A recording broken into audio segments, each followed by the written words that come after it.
दोस्तों मैं शिवेंद्र, आप सभी को स्वागत करते हैं शिवेंद्र ब्लॉग में। तो कैसे हैं दोस्तों? उम्मीद करता हूं आप लोग बहुत अच्छे होंगे। दोस्तों वीडियो में बने रहेंगे तभी आप लोगों को सही जानकारी मिल पाएंगे। दोस्तों खेसारी भैया का फ्रेंड है तो वीडियो को लाइक कर दीजिए, साथ ही चैनल पर नहीं है तो चैनल को सब्सक्राइब कर लीजिएगा। दोस्तों बता दूँ, संघर्ष 2 को आप लोग ढेर सारा प्यार दिए और काफ़ी भारी संख्या में आप लोग खूब देखिए और खूब मज़े लीजिए। दोस्तों ऐसे ही आप लोग अपना प्राविक मतलब है, वीडियो काफ़ी गजब का है।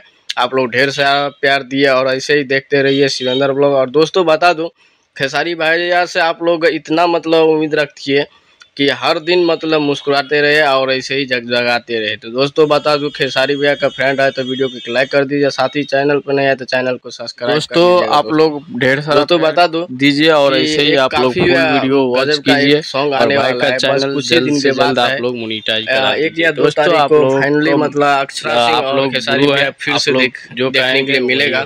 तो दोस्तों चलते हैं अगले